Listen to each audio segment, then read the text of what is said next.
opinions and views expressed in the following program are those of the speakers and the host, and do not necessarily reflect those of Yoakley Scott Corporation and your sports network. Yeah, I've been closer to Jesus before, so can you help me out? Oh, can you help me out? Am I on my own? Am I on my own? But can you help me out? Am I on my own? Am I on my own? Or can you help me out? Can you help me out? I've been scared to look in my soul.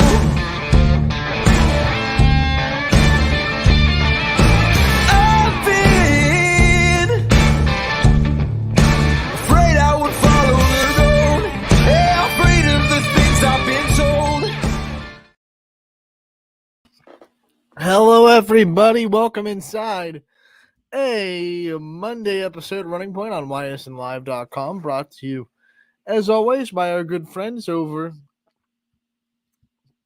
at Greenwood Chevrolet in Austin Town. I'm going to go ahead and put their logo in the top right-hand corner of the screen so you know where to go if you are in the market for a new or used vehicle. There it goes. Make sure to check out Greenwood Chevrolet in Austin Town. They go the extra mile for you so you don't have to, and we try to do the same here on this show every single day. One of the ways we do that, of course, is player profiles, coaches' corners, interviews, and all that fun stuff that we feature on the show. We're going to do that today. We have something from our good friend Ty Bartell, who is a colleague. He has an interview with Kenny Scott from Hoban Boys Basketball, and we're going to feature that interview on today's show as our player profile format of the show. We also have recaps of the weekend. We had tournament action go down on Saturday, the sectional finals for girls in divisions 2 through 4 happened over the weekend, and then Friday we had the wrap-up of the boys' regular season, so we have a lot to recap. Like I said, we'll have the player profile from Hoban Boys Basketball, and then we will we won't preview tonight because there is nothing tonight, so we're going to spend some more time on the recaps. We'll also dive into the girls' brackets and give you an update on what the district semifinals look like. The girls' divisions 2 through 4 district semis are going to be on Wednesday, so we'll go over that as well. Let's jump into the scoreboard on ysnlive.com. Pull it up on the screen so you can see what we're looking at. And the YSN scoreboard is always presented by Burnett Pool Spas and Hot Tubs. You can see their logo right there. The YSN scoreboard is a great tool for our fans, whether you were at one of the games or watching one of our broadcasts. Either way, you don't want to look away from the screen for too long, and the YSN scoreboard is a great and easy way to get live, updated scores from your favorite teams across the YSN family. Whether it be your rival or your friends, we have a really strong team behind the scenes that makes sure that this scoreboard is as up-to-date and live updated as possible, so you don't have to wait until late at night to see the final scores come through.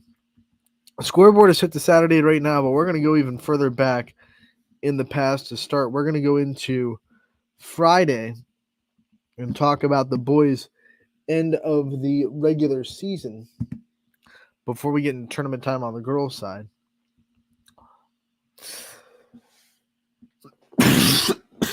Excuse me. We start with Pymatuning Valley, who's had an impressive year all season. They get the win over Conneaut, 92-80. Final score there, a big win for the Lakers. West Branch gets the win over Heartland Christian, 64-42. Wyndham, an impressive season, but Garrettsville Garfield goes to Wyndham and gets a win in the hangar. That was maybe I'd have to check, but might be the largest margin of victory for Garfield all season. That's a big win against a pretty good Wyndham team on the road in the hangar.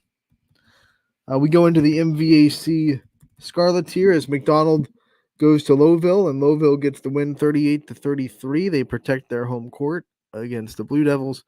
Impressive conference victory to wrap up the season there. Mooney gets the win over Struthers 63-39 to wrap up their regular season. They'll go into the tournament tomorrow against the Urban Scholars. We had Jefferson fall to Perry 58-45. The Pirates get the best of the Falcons.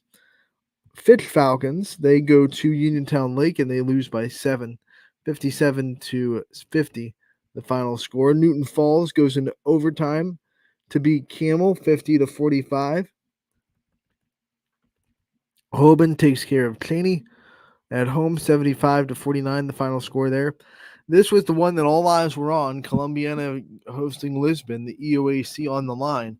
Clippers needed a win to get into a tie for first place in the EOAC. Lisbon needed to win to win it outright, and it was Columbiana that got the win, 51-39, the final score there. So the Clippers are the EOAC champions.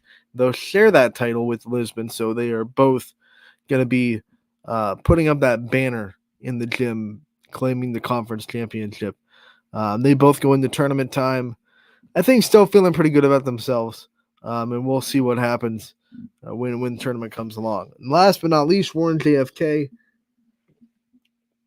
They go to Rootstown and drop 90-plus points on the Rovers, 93-61, the final score there. JFK all over Rootstown. So that's the boys' regular season recap, roundup. That's it. That's it. It's tournament time now. Boys sectional semifinals start tomorrow, and that's when we will have our bracket breakdown for the boys' side of basketball. But now let's go into Saturday and talk about the sectional finals through divisions 2 and 3 and 4. So 2 through 4, and 1 sectional finals already happened. Their district semis are set. That'll be tomorrow as well. We go into Pymatuning Valley, the Lakers. Wow, what a great game this was. Back and forth it went. It was really defensive for most of the game, but then towards the end, a little bit of offensive spurt from both teams. Pymatuning Valley trailed going into the fourth quarter, and then halfway through the fourth quarter, they had a lead. It looked like they were going to be able to take control of it. Poland came back, tied it at 48 with about 10 seconds to go, and then Pymatuning Valley goes down the floor, gets a layup from Sadie Paul, who is a sophomore, and we're talking to her after the game. You can find her post-game interview. She didn't even know what time was left on the clock. She just got the ball put up, completely blacked out all the pressure of the ticking clock. Makes the layup with 2 seconds left. Poland could not get a shot off the other way, and Pymatuning Valley pulls off the win in the sectional finals. Final score 50-48, an exciting win for the Lakers. Talking about an amazing tournament performance, might just go down as the best performance from a player in the tournament. We'll see how the rest of it goes. But when I say it was a lot of points and the team needed it, I mean, this was not scoring in a blowout. We needed every bit of this performance to win this game. Zoe Painter, the point guard for Pymatuning Valley, averages 9.5 points per game. She dropped 30 on Poland. They just could not find any way to slow her down, and those 30 points were massive for the Pymatuning Valley win. I don't know what the record book of Pymatuning Valley looks like on girls basketball, but I would put a fair shake in saying that Painter just broke the record for most points in a tournament game. Could be not true. I'm not going to say it's like a fact, but what an impressive performance. You can find her post-game interview along with Coach Gabriel and Sadie Paul on YouTube, as well as the write-up for this game. It was a fun one to be at, and we want to thank the Poland community for sponsoring it so it could get on YSN. And we want to congratulate the Bulldogs on a great season. I know it was filled with adversity. They were still able to win the league championship after their leading scorer went down with an injury. They didn't have Mary Brandt for the last, chunk of the year, but they were still able to get big wins over Struthers and South Range to secure a league championship, which I think is something to be proud of. They just didn't have enough in the tank to go and beat Pymatuning Valley on the road in the sectional final. So The Lakers move on. They will play the 1 seed Warrensville Heights on Wednesday. And talking to Coach Gabriel after the game, they're ready for the task. They're just saying, hey, we just roll the dice and see what goes. We're going to put our all into this game, and that's all you can do. When you're not the favorites, you're the underdogs. All you can do is try to treat it as normally as possible. Don't try to make practices different. Go in there, play your best game that you possibly can, and see where the chips fall. Hope that the other team kind of overlooks you a little bit, and that could be possible. Warrensville Heights, they're the clear favorites in this district that they're in, which is in North Ridgeville. They could just kind of expect to win and not show up and give Palm Valley all the respect they deserve. If Zoe Painter does what she does against Poland, it's going to be an issue. They box and wonder. They double teamed her. There were times when I saw 3 people on Painter, and it just didn't matter. She got through them and found a way to the hoop. If she plays like that, then anyone's going to have a really tough time beating Palm Valley. So Lakers advance with the win. East Liverpool, they fall to Philo 43-33 at home. Tough way to end the season for the Potters. A good one down in Ashtabula County, as Edgewood gets the win over Ursuline. Final score here, 55-47. This is big for the Warriors because, we've been talking about Edgewood all season. They were not expected to be great this year. From the outsider's perspective, they lost the best scorer that's ever come through the program in Casey Kanicki to graduation. Their leading returner only averaged 11 points per game last year in Katie McCollister. So, they didn't have a lot of offense. A lot of people were wondering, what's this going to come from? Where are they going to find ways to win? And they just have done it. They have done it consistently. They won the conference. They beat Madison this year. They beat Perry this year. They have impressive wins all the way up. And now they add another thing to their belt, because even with Casey Kanicki and these great teams they've had the last couple of years, they would not be able to get past the sectionals. They couldn't get into districts. They're in districts now. They beat Ursuline, who is a team that has a very good schedule, was well tested all season, a very good basketball team. Edgewood takes the next step and gets to win 55-47, the final score, and Edgewood is off to the district semifinals. Grand Valley had a home game, but they fell to the 17-seeded Trinity team, 55-28, the final score there, as Trinity pulls off the upset. We had a good one in Columbiana as the Clippers were able to hold off the Flashes of Champion. Final score 39-35. Didn't expect this to be as defensive as it was. I thought it would be a little bit more high scoring in the 50s and 40s, but both defenses played pretty dang well. Champion just could not get their shooting as good as it usually is, and that kind of was the case against Mooney in their first round game too. They had good shooting down the stretch, but as the whole team and as the whole game is concerned, they only shot, I believe, 34%, which is not good. And they just carried their shooting struggles into this game as well. And unfortunately, they just couldn't have enough to overcome it. Columbiana, though, if they win with defense, they're going to be golden. And we know they can score. They've scored plenty this year. If they can start winning with defense and proving that they can win that kind of game, then they're going to be dangerous. Now, the team they're going to play next came into Mineral Ridge, who was just a 2-loss team, and they took care of the Rams 74-37. Triway flexing their muscles a little bit. There's a reason they're the Titans, right? The gods of old in the Greek mythology, flexing their muscles a little bit and getting the win over the Rams in commanding fashion. This is an upset seed-wise, but I think the way that Triway played, maybe not an upset in reality. We've talked about these max preps RPIs. What they don't do well is grade strength of schedule. And that can mess with these seedings a little bit, because you don't get points for beating bigger teams, right? You just get points for the team's record. And we've said it before, a 15-win D4 team just is not the same as a 15-win D1 team, but it is in these power rankings, because they don't take into factor the size of the opponent.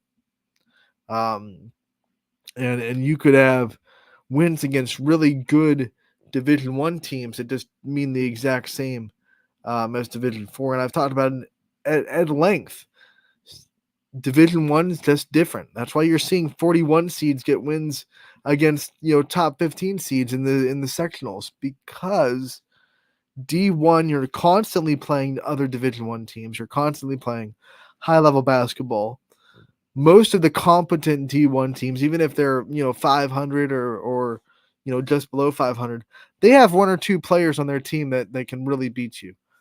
There's not too many D1 teams out there that just have no talent, because they have so much of a pool of players to pull from, right? They're a bigger school, bigger community.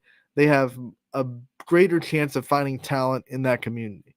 So I don't know how many D1 teams Triway play, but I know they play a lot of D2 teams because they're one of the bigger D3 teams in the state. They went from D2 to D3 not too long ago. So they're a really big D3 team that plays a lot of D2 because of their conference and because of their schedule that they've had for a while. These teams that they've built relationships with while they were in Division 2. So they play a really tough schedule. Maybe they were a little bit underseeded. They were I believe 19 in the seedings, if I'm not mistaken. So, this RPI isn't perfect. I think it's in the right direction because I think the coaches appreciate not having to put so much time and effort in researching all these teams and trying to gather up, records, and while they're also focusing on winning their own tournament game and getting prepared for that.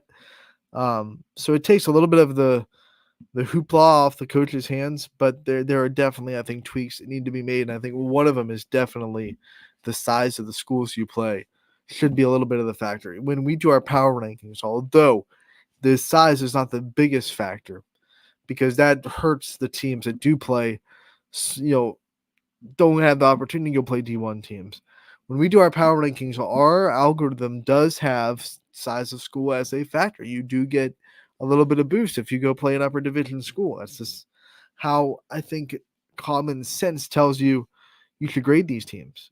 So this is just one of those effects where you see a team that's a little bit of a big Division 3 team playing a really big schedule and not getting the credit for it because maybe that D2 team has 8 wins, and that's all that counts is their wins, not their division or their size. We go to the next game as we digress. We don't have time to go into a full argument about the RPI of Max Preps and grading schedules and size of schools. Badger gets the win over Jackson Milton 59-41. 3 players in double figures for the Braves, as Hannah Betts had 19. Gabriella Miller had 14, and then Katie Gregson had 13. So that's a good performance for Badger. First round tournament game, they did not let up. Good performance from Amani Yassine from Jackson Milton as well, though. She had 15 points as she ends her freshman campaign with a very, very good stat line. She almost averages a double-double, and she has quite a few triple-doubles on the season and 1 quadruple-double as well. Salem goes to Perry, gets the win with their defense. Defense travels 34-27. They go to Perry and upset the Pirates. Down in Division 4, Southern Local handles a regional powerhouse in Dalton, 44-35, the final score there. Marlington comes into Girard and gets the upset on the road, 41-32. The Dukes are moving on. We go into Crestview as they win 107-6 against Lake Ridge Academy. A lot of talk about this. We're not going to dive into it too much. Everything that, wants to be said has been said about this score and the way that game played out. I was not there. I don't know how it was handled. I can't talk about how it was handled. I just know the score definitely brings up conversations, and that's all I'll say is the score, sparks conversations. I went to a game that night in West Branch, and everyone was talking about, did you see the Crestview score? So it's going to happen with these districts and the way that they're being handled now with a Supreme District. I mean, Lake Ridge Academy wasn't just your 26 seed; they were 40 plus seed. They just had the level was just wasn't the same at all to put these two teams against each other. But if everyone gets in the tournament, there's really no ways to avoid it, right? I mean, it's like if you had everyone get into the NCAA tournament and you had, the last place team in the Horizon League playing Kentucky. Like it's gonna get bad. It's gonna get ugly. I do give props to Lake Ridge Academy for playing this game because I think everyone in that program knew like this was gonna get bad, but they went out and they played it. They played the whole thing. Um, and that's something to be because not everyone in the state did that. We'll just leave it at that. Not everyone in the state uh, took their beating, and something to be said about going out there and competing. South Range gets to win on the Thriller Dome in their first tournament game. They beat Villa Anna St. Joe's, who was coming off an upset against United. So the Raiders said no upset tonight as they beat the Villa Anna St. Joe's 57-37. To advance to the district semifinals. Howland gets a strong finish to beat Talmadge 45-32. This game was actually pretty dang close all the way. It was tied at halftime. It was looking like the Tigers might be in trouble, but a huge fourth quarter, I believe 21-8, was the score of the fourth quarter. Got them to really comfortably win 45-32. LaGrange Keystone, who is the 2 seed in Division 3, they're undefeated on the season as well. They went into Campbell, got the win 53-8, the final score there. Garrettsville Garfield fell to Berkshire Waynedale 49-11. We have Lisbon falling to Canton Central Catholic 54-12. Newton Falls, they had the win in the sectional semifinals. They're not done. They went into East Canton and got the win over the Wizards. Remember the Wizards just for girls basketball. We've gone over that. 33-30, the final score there. Newton Falls beats East Canton. We have Western Reserve getting the win over Maplewood to advance to the district semis. 53-41, the final score there. Their MVAC Scarlet Tier counterpart, Springfield, also with a win over Heartland Christian, 59-43. Want to take the time to congratulate Heartland Christian on a remarkable season that broke the program record by a ton in wins in a year. They had 14 wins this season, literally the best season that the program's ever had. So we congratulate them, and we tip the hat to Heartland. We can't wait to see all those players back next year and to see what the Lions have in store. Warren JFK is able to beat Elms 83-22. No problem there for the Eagles at all.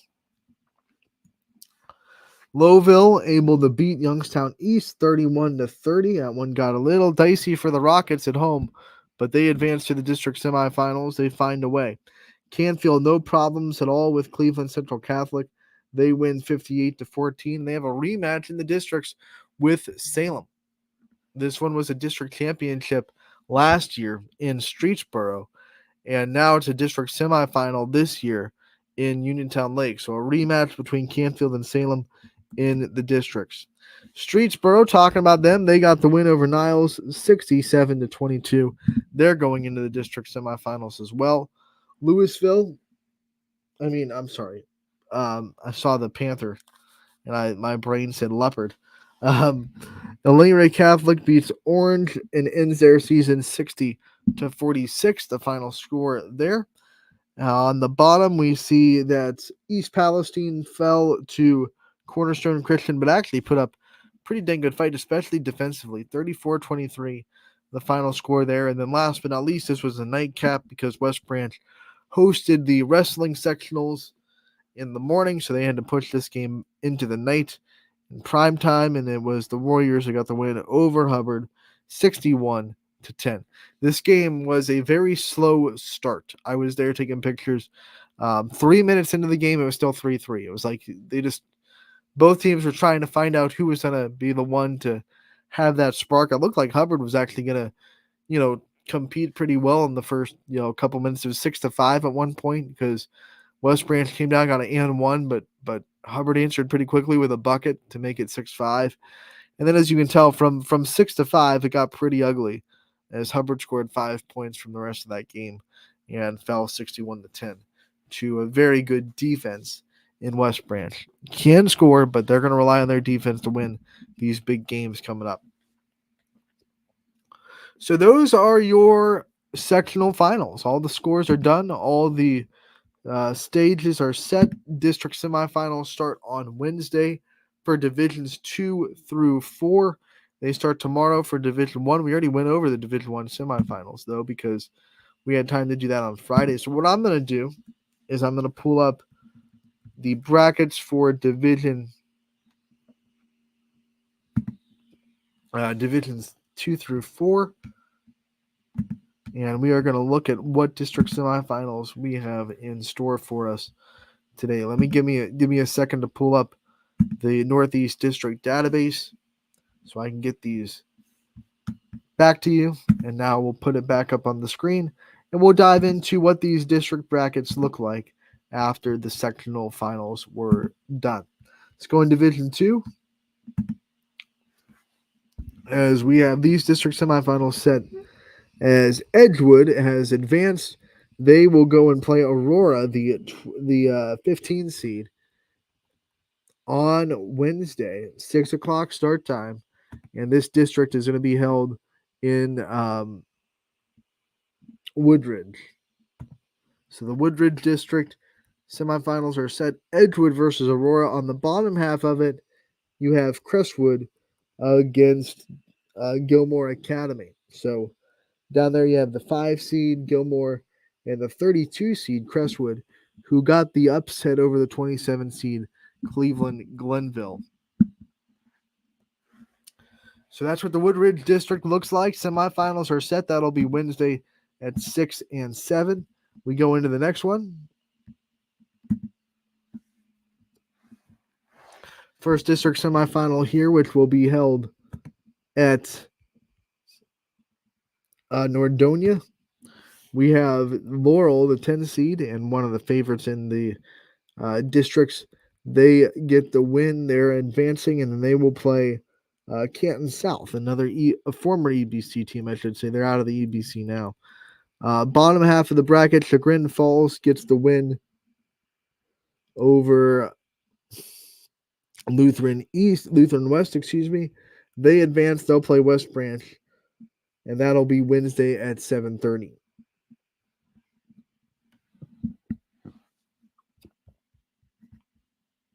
All right, that's the Woodridge district. Let's go to the next one. This district, Northeast 3, is going to be held at Uniontown Lake. And at the top end of the bracket, we see the 6 o'clock game.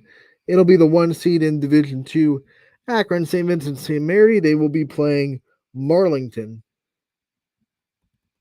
And then on the bottom half of it, you have Salem against Canfield. So there is a chance, although it's slim. I don't know if Marlington can have a chance against St. V's, but there is a chance of an all EBC district championship, as Salem, West Branch, and Marlington are all still alive in the EBC. That's pretty impressive for their conference. Let's go to the Northeast 4 district, which is going to be held in Elyria.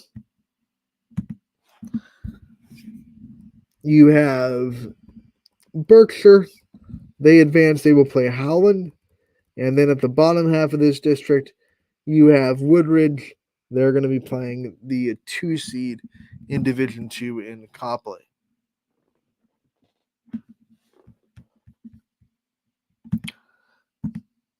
And last but not least, in Division 2, let's look at Northeast 5, which will be held in Normandy, not the beaches in France, but the high school. Streetsboro advances, and they will play Elyria Catholic. And on the bottom half of it, you have CVCA. They advance, and they will play at Norton, the 17 seed. So that's what that district looks like, as we are out of YSN teams here. So this one will be one that we keep an eye on for regionals, but not one that we are invested in as the YSN brand. Let's go into Division 3 and see Northeast 1 and what it looks like in the district semifinals. This one going to be held in Lakeview. Crestview, they are in the semifinals. Their opponent is going to be Maslin Tuslaw, who got the upset over Columbia Station 54-50. That is a 13 beating a 7. So they're going to try to pull off a second upset. Tuslaw is a team that plays a really good schedule. They have been in this tournament, conversation plenty of times before. They have been to regionals. They have been to district championships. They're a program with a pedigree, and I always have a lot of respect for programs like that in these kind of games. Bottom half of the district, we have Keystone, the 2 seed. They will play Rootstown, the 4 seed. Keystone, remember, undefeated on the year, and the 2. So 2, 4, and 3 all alive in the same bracket. Let's go to Northeast 2 for Division 3. And this district is going to be held at Struthers in the Fieldhouse. I will say no better place to hold the district, in my opinion. You can argue that with me if you want. Trinity got the win. They're advancing, and they will play Apple Creek Waynedale. And then on the bottom, you have Columbiana. They will take on Triway. That's going to be in the Fieldhouse at Struthers. Last but not least, let's go into I think this is the Worcester district. Yep, Worcester. And the top of the district looks like this. Doylestown Chippewa, they advance for the big win in the semifinals. They will play Ravenna Southeast. And then the bottom half, you'll have Smithville, the 11 seed, who won 50-22 over the 20 seed, Wycliffe. They will play South Range, who got the win by 20 over the 31 seed, VASJ, 57-37. So South Range versus Smithville on the bottom, and on the top, Southeast versus Chippewa.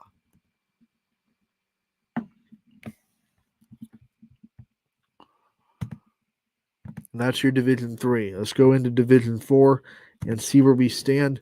This district going to be held in Grand Valley.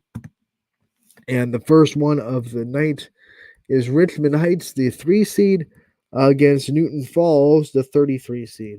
So the Tigers looking for an upset there. And then on the bottom half, you'll have Canton Central Catholic, the 14 seed.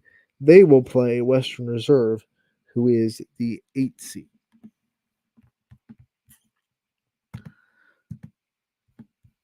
Let's go into Northeast 2. Badger, this is the Middle Ridge District. Badger has a matchup with Springfield, which is an all YSN matchup, so we are guaranteed one team in the district semifinals in Division 4 there. A lot of less YSN matchups than we used to have because of the expansion of these districts and the way that these teams have been spread out. Bottom half of this one is going to be Cornerstone Christian. They are going to play against Warren JFK. So that's again, that one is going to be held in Middle Ridge. And then the last Division 4 district, which is held in Norwayne, looks like this. The top half of the semifinals are Lawtonville, the 1 seed. They're going to be playing Lowville, the 15 seed. And then on the bottom, you have Mogador, the 9, taking on Southern, who is the 6th seed. So there you have it. Southern, Mogador, Lawtonville, Lowville, the final Division 4 district. That is set. We've gone over all the district semifinals. We are set for tomorrow's Division 1 and then Wednesday's Divisions 2 through 4. Should be a fun time. We love the postseason, and I know you guys do as well. We're going to take a break. When we come back, we have a player profile from Hoban boys basketball. Ty Bartell had a chance to catch up with Kenny Scott. We'll play this interview at the other end of this break. Running Point always brought to you by our good friends over at Greenwood Chevrolet in Austintown. 21 News delivers the news as it happens, using the latest technology from where it happens. Live here outside the Mahoney County. On air, online, Wednesday afternoon weather update. Very dangerous. and on the 21 News social media platforms. From on the road right now. 21 News, the Valley's only locally owned source for trusted news since 1953. Craftsmanship to us is 60 years of pride and dedication. Passed down from generation to generation. The hardwood floors that your kids take their first steps on. The solid wood doors you quietly close at night. The things we create day in and day out are the products that end up turning your house into a home. At Baird Brothers Fine Hardwoods, uncompromising quality and craftsmanship built our business. And it will keep us moving forward for generations to come. Going the extra mile at Greenwood Chevrolet means we want to take care of the community that takes care of us too. And we have to work together always. And that's how you stay in business for 40 years. You know, I love being a helper because when I help somebody, it makes me feel good. It means a lot that I can make a difference in others' lives. So I will do everything I can and just being there for them every step of the way. I want them to know within the first 5 minutes that they could depend on me. That's what going the extra mile means, only at Greenwood Chevrolet. Before the lights come on, before the workday begins, before a long day is ended, or it's time to have fun, it all starts with the people at Joe Dickey Electric. From replacing a light fixture in your home to building a substation for your business, no job is too big or too small. The people of Joe Dickey Electric power them all. Joe Dickey Electric, over 60 years of powering the Mahoning Valley.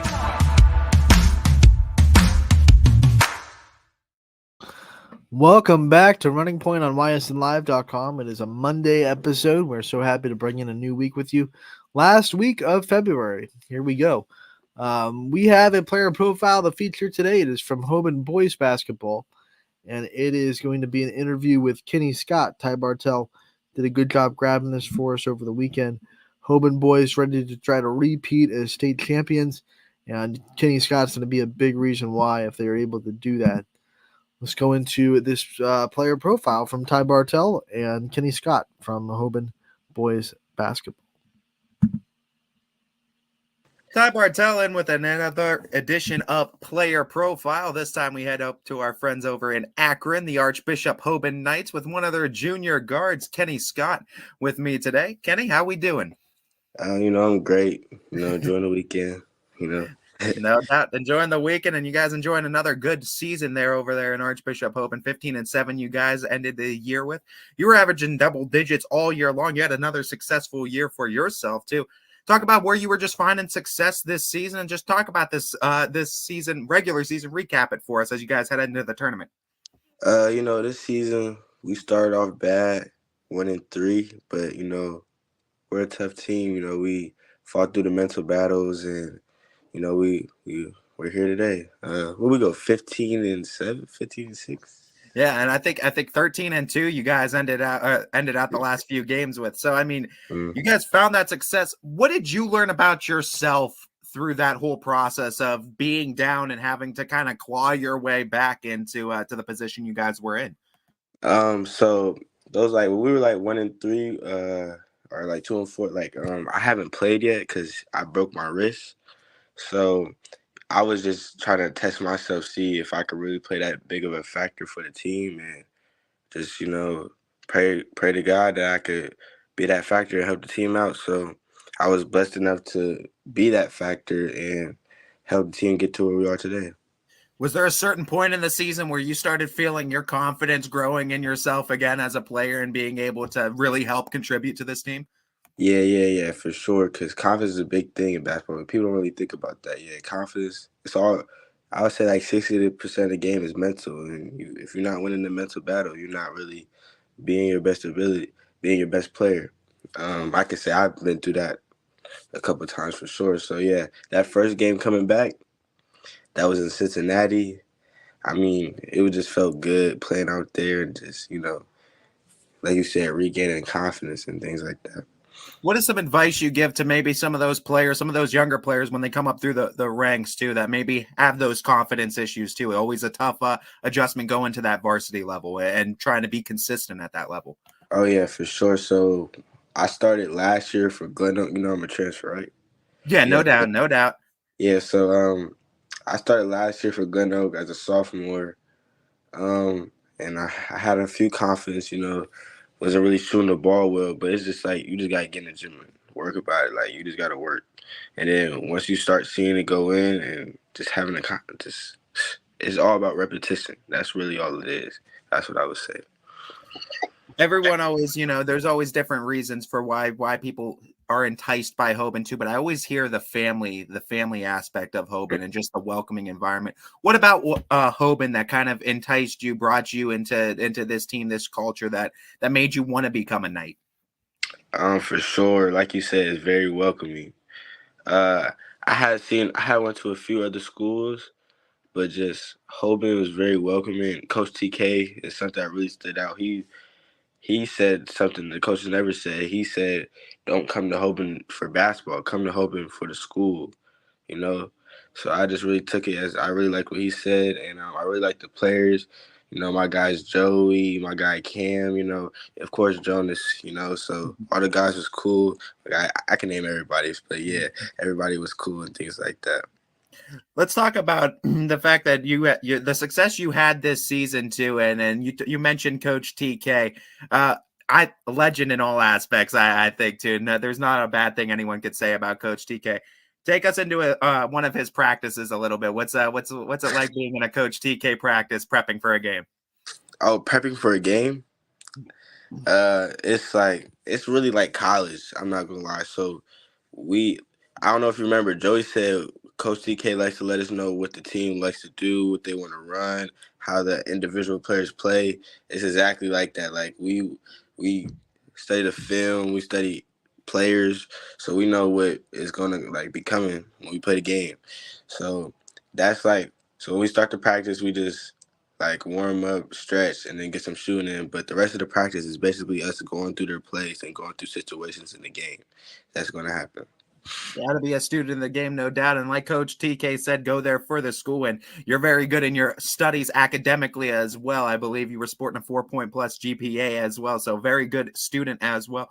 How do you find the balance to be a good student and also put in the time in the court, put in the time in the weight room like you need to do? I don't know. I'm gonna be honest. I really don't know. It just I try to get my schoolwork done during school so I could spend as much time playing basketball or even just getting alone time, because that's something very important that everybody needs. No matter what you're doing, you need time to yourself.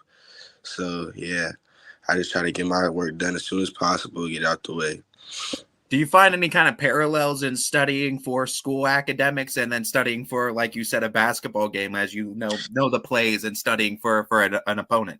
Yeah, it's like memorization. You want to see if you could remember things. That's really school is a lot of memorization. Unless you're taking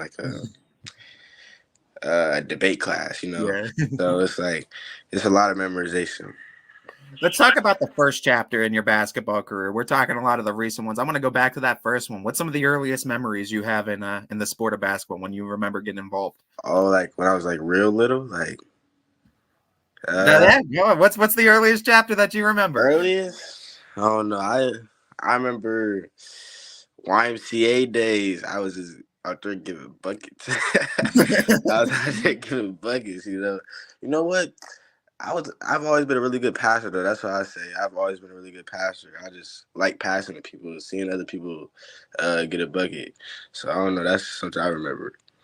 It takes a lot to kind of be that quarterback of an offense too, to be the point guard, to be able to facilitate like that. When you talk about loving the passing aspect, when did you first remember falling in love with the game of basketball that made you kind of say, "Hey, I want to keep doing this. I want to take it as far as I can go"? I feel like the farthest I can ever remember is me just looking at a basketball hoop. I don't know. I just feel like my mom used to have an apartment back then. We had a little basketball hoop I used to play on. I just feel like I played on that all day. And I think my dad even told me he gave me a basketball. This might sound like some LeBron and stuff, like I'm lying, but my dad said he gave me a basketball, when I could touch things, or he said something like that. You talk about Bron too. Favorite basketball player, or who's one of your favorite players? Kyrie. Yeah. Now, do you find yourself trying to emulate? I mean, I think one of the best handles, if not of all time, definitely in the game right now. The most skilled player of all time. Most skilled player. all time for No sure. doubt. Is that a player you try to find yourself trying to emulate on the floor too, or do you kind of just say, I'm gonna maybe take some aspects of him, but I'm gonna also do me? No, for sure. I definitely like to watch Kyrie, see what he does, try to do some things he's able to do. But me and Kyrie aren't really the same player. I'm really more of a like passer, playmaker. So that's what I be doing. But I definitely try to pull some Kyrie's bag. Try to get his bag a little bit for sure. You also averaged over double-digit points this season too, and like you said, you're a pass-first type of guy. You look for that type of pass. You look for the pass first. But when you talk about that, how do you find that kind of balance to where I'm gonna still get mine, I'm gonna get my points, but I'm also gonna take care of my teammates throughout the game? It's all about being smart. So like I start off, what I like to think about it, I start off being like, passive and, find an open man, but you still have to make the defense respect you. So once they start playing off you, that's when you attack them. I would like to say, like, it's not many guys that can really stay in front of me. So it's like I'm already getting by you, but I'm just making the right play. So now I'm just going to get by you and score the ball, No doubt. And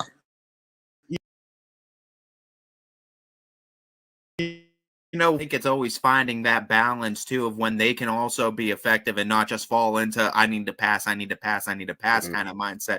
What's some advice you give to a younger basketball player too on if they want to see the success you're having too in the varsity ranks? What's some advice you give to those younger players on how to get better, how to get to the level you're at?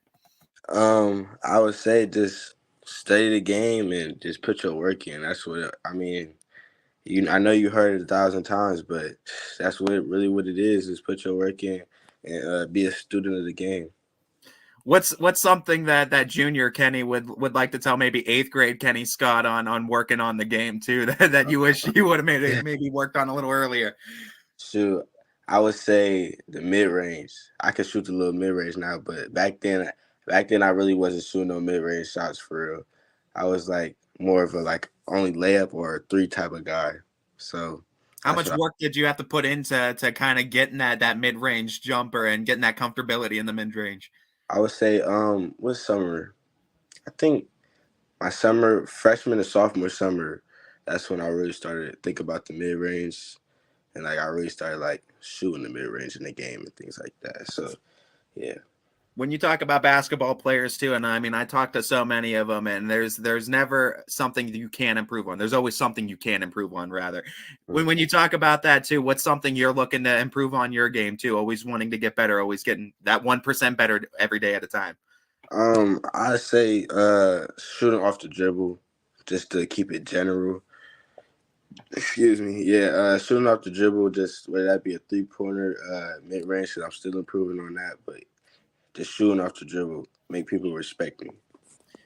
You guys now go into the second season. It's getting ready for tournament time, and I know Hoban Athletics, you guys see that it is the second season now. Yeah. Is there a different mentality going into the tournament for you? You talked about being on Glen Oak last year. You guys know what tournament runs were like there as well. You talk about these tournament runs. What is it like for you to lock in for a tournament? Same as a regular game day routine in a regular season, or is it a little bit different for playoffs? I like to keep things constant, so I'm gonna say it's the same, but it's also different because what the stakes are. But yeah, I like to keep it the same as if it was a regular game, so you don't overthink it or anything like that.